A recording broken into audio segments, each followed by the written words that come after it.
One of the more common anti-Dutch lines that I come across is not only after d4, f5. I come across e4 quite a bit, but there are another couple that are very common from the white side. Those two other ones I'm talking about are both knight c3 and bishop g5 on the second moves. In this video, I'll talk about bishop g5. I'll talk about knight c3 in a later video, probably not today. After bishop g5, black has many interesting moves. He can play d6, he can play c6, he can play g6, and he can play h6.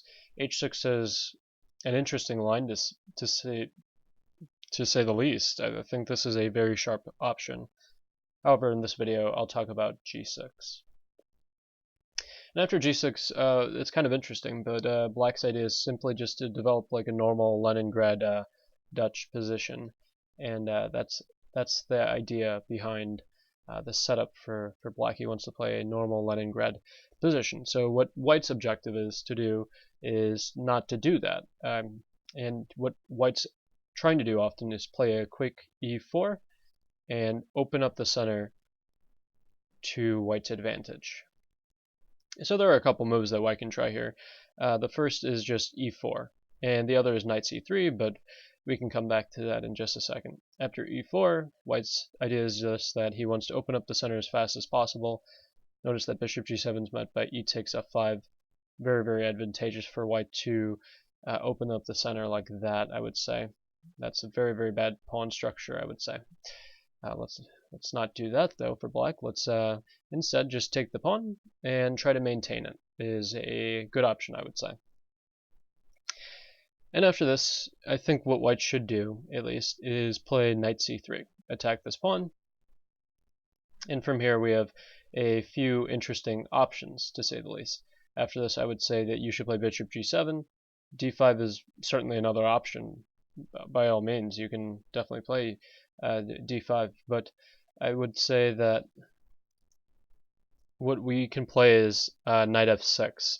And interestingly enough, this is a transposition to the Staunton gambit video that I talked about earlier with d4, f5, e4, this line right here coming up on the board, and g6 being recommended for black. I think black's doing quite fine in this position. However, if you're not interested in this, I can suggest a few other moves to explain what maybe you should do in this position instead of knight f6. Here, what I've been playing for black is actually bishop g7, but recently I just took up knight f6 instead. Bishop g7 is the normal move, and the obvious move is knight takes e4, just capturing the pawn back. And here I think black should just play d5 in the center, kicking this knight back, I would say. And now this knight has to commit to a different square now. The normal move is knight c3, since the knight has to move. Knight g3 is also possible. Black does have to be careful a little bit, but I think a normal move is starting out with knight c6 is doing good work, trying to push this pawn here to the e5 square. I think knight h5 is a good idea, followed by knight f7 at some point. That's what usually black is playing in these kinds of positions. Usually if knight c3, then knight h6 comes, followed by knight f7, castles, knight c6, bring that bishop out to here, and then eventually push e5 at some point. Maybe very, very close to. Black might be really close to doing that. Anyways, guys, that's the idea behind this setup for black. I think there's also some other ideas after bishop g7 that black might want to avoid with f3. It's actually very difficult to decline this, the following position. I'm not sure if I like this or dislike it for black, but I think d5 is probably a good move. You don't want to really accept a pawn sacrifice like that with the bishop coming out very quickly, and white has a very strong lead in development and can potentially attack your king side here, this weak king side. It doesn't look so threatening, but I think that h4, h5 is very annoying for black to face here. I would avoid that if I was you.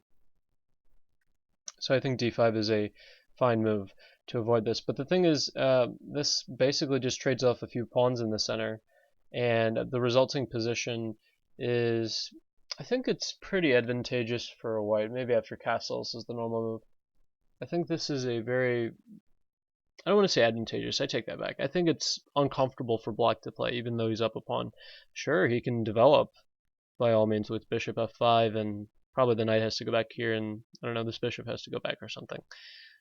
Idea being that there's a lot of uncomfortable pressure around your king here, and even if you manage to castle kingside, I think that white's getting back the pawn anyway. So I mean, it's quite an alright opening. I'm not gonna say it's the greatest thing ever, but I don't think this is what I think what black really had in mind. I think we wanted a more,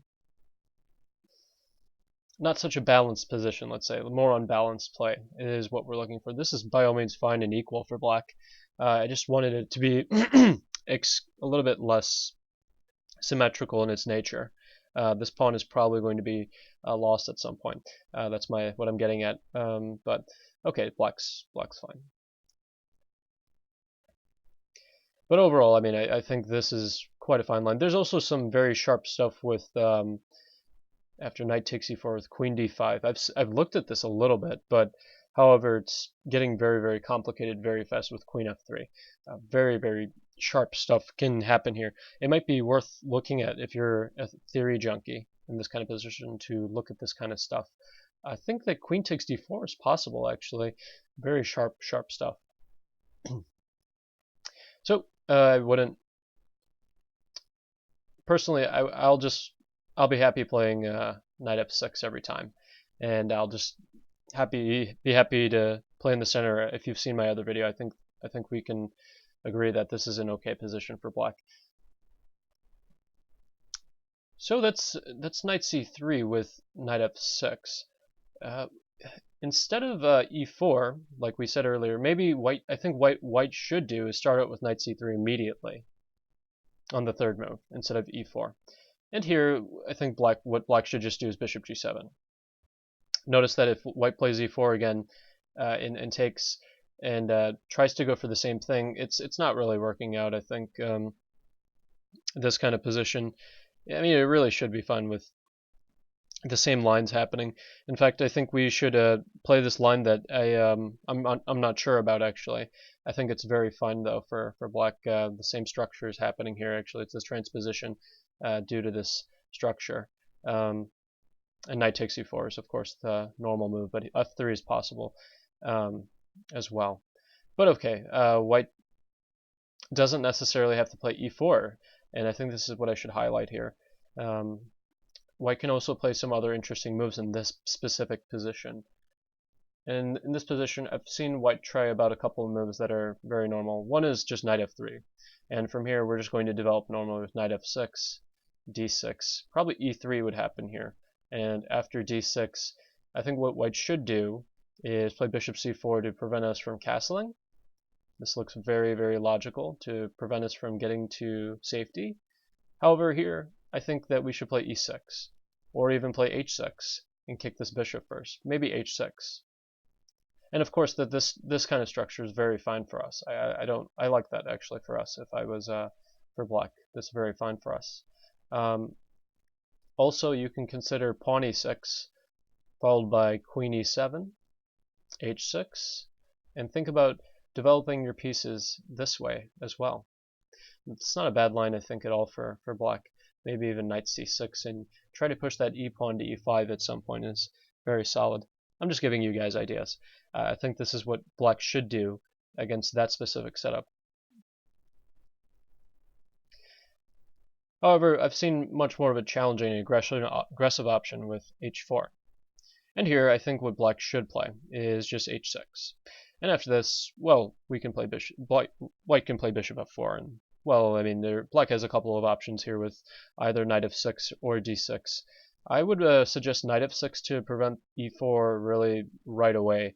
If you play d6, you've got a fine position. However, after e4, white manages to open the position up, and even though it's fine for black, I would rather not have such a weak looking pawn structure on the light squares here, even though it's really fine for black. I think knight c6 followed by e5 is giving black good play. For example, if d5, then I think e5 is even happening here. So that's not even that good for white, but the I think the normal lines would proceed from here with knight f3 or even c3. c3 e5 is an interesting line for black, given that d takes e5 is met by queen e7. Very cool stuff. But that's just I just wanted to give a couple of ideas there.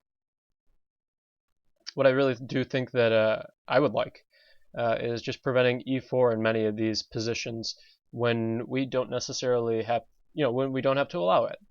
Before we couldn't have stopped e4 in my opinion, since we played this g6 setup.